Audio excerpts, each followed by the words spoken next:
মহাবিশ্বে এমন ফুটন্ত গ্রহ আবিষ্কার হয়েছে যা হিন্দু পুরাণের একটি জটিল রহস্যের সমাধান করেছে।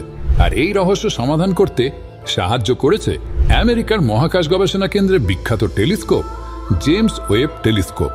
আসুন সনাতন ধর্মকথার আজকের এই ভিডিওর মাধ্যমে আমরা জেনে নিই পুরাণের সেই গল্পটি ঠিক কী ছিল আর কিভাবে বা সেই রহস্যের সমাধান হলো। জেমস ওয়েব টেলিস্কোপটি পৃথিবী থেকে 70 আলোকবর্ষ দূরে এমন গ্রহের সন্ধান পেয়েছে যা পুরোটাই ঢেকে রয়েছে এক ফুটন্ত জলের সমুদ্র দিয়ে। কিন্তু শুরুতেই আমরা হিন্দু পুরাণের কথা কেন বললাম? আসলে ভগবান শ্রী বিষ্ণুর বরাহ অবতারকে নিয়ে এতদিন বিস্তর হাসাহাসি করত অন্য ধর্মের মানুষেরা।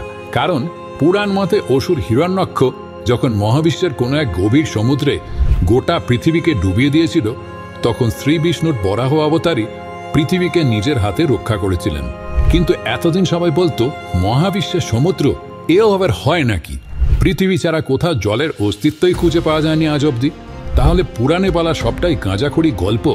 কিন্তু আজ থেকে কয়েক হাজার বছর আগে লেখা পুরাণের সেই গল্পকথাই 2024 সালে দাঁড়িয়ে সত্যি প্রমাণিত হলো। এবার নাসা জানিয়ে দিল মহাবিশ্বে সত্যি সত্যি এমন এক ফুটন্ত জলের গ্রহ রয়েছে যার ব্যাসার্ধ পৃথিবীর ব্যাসার্ধের প্রায় দ্বিগুণ।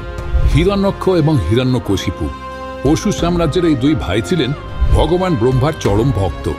তবে হিরণ্যক্ষের ব্রহ্মাভক্তি ছিল দেখবার মতো। হিরণ্যক্ষের প্রার্থনায় খুশি হয়ে ভগবান ব্রহ্মা তাকে একটা বর দেন। সেই বর অনুযায়ী কোনো ঐশ্বরিক কিংবা নশ্বর সত্তা হিরণ্যক্ষকে মারতে পারবে না। এই বর পাওয়ার পরই শুরু হয় হিরণ্যক্ষের তাণ্ডব। সে একের পর এক দেবতার উপর আক্রমণ করা শুরু করে।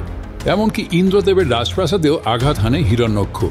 সেই সময় সকল দেবতারা নিজেদের প্রাণ বাঁচানোর জন্য স্বর্গলোক ছেড়ে পৃথিবীতে এসে লুকোনো শুরু করেন।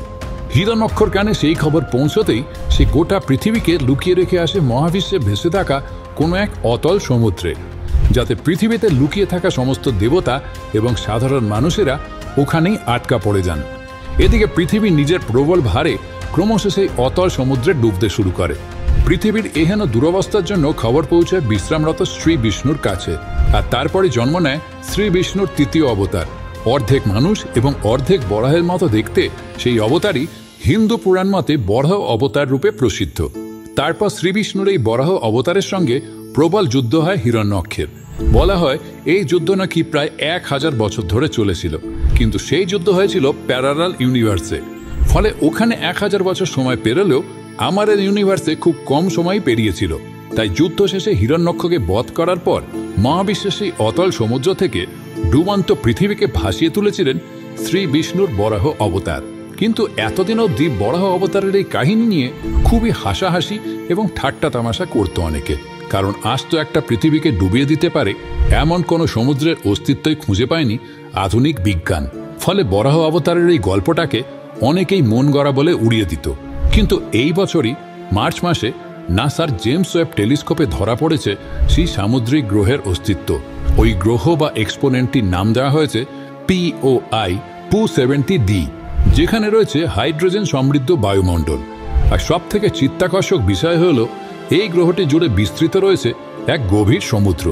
যদি তর্কের খাতিরে ধরেও নেওয়া হয় বরাহ অবতারের কাহিনীটি মন গড়া, তাহলে আজ থেকে কয়েক হাজার বছর আগে হিন্দু পুরাণে বলা এই সামুদ্রিক গ্রহটির অস্তিত্বের কথা কিভাবে অস্বীকার করবেন আপনারা?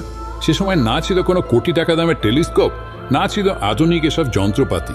তবুও প্যারালাল ইউনিভার্স থেকে টাইম ট্রাভেল, ব্ল্যাক হোল থেকে শুরু করে মহাবিশ্বে সমুদ্রের অস্তিত্ব, এই সব কিছুরই বর্ণনা রয়েছে প্রাচীন হিন্দু পুরাণের বিভিন্ন কাহিনীতে।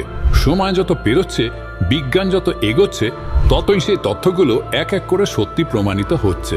সনাতন ধর্মের সমস্ত গ্রন্থের বৈজ্ঞানিক ব্যাখ্যা এর আগেও বহুবার পেয়েছি আমরা। আবারও প্রমাণিত হলো সনাতন ধর্ম সারা বিশ্বের অন্যান্য ধর্মের থেকে অনেকটা এগিয়ে। তাই সনাতন ধর্মের সঙ্গে থাকুন, আলোর পথে থাকুন। কেমন লাগলো আজকের ভিডিও তা কমেন্ট করে জানাতে ভুলবেন না কিন্তু। সনাতন ধর্মের এমন আরও অজানা তথ্য জানতে আজই সাবস্ক্রাইব করতে হবে আমাদের ইউটিউব চ্যানেল সনাতন ধর্মকথা। আমাদের ফেসবুক পেজটি ফলো করতে ভুলবেন না কিন্তু। মনে রাখবেন, ভারতের ইতিহাস আমাদের বিশ্বাস।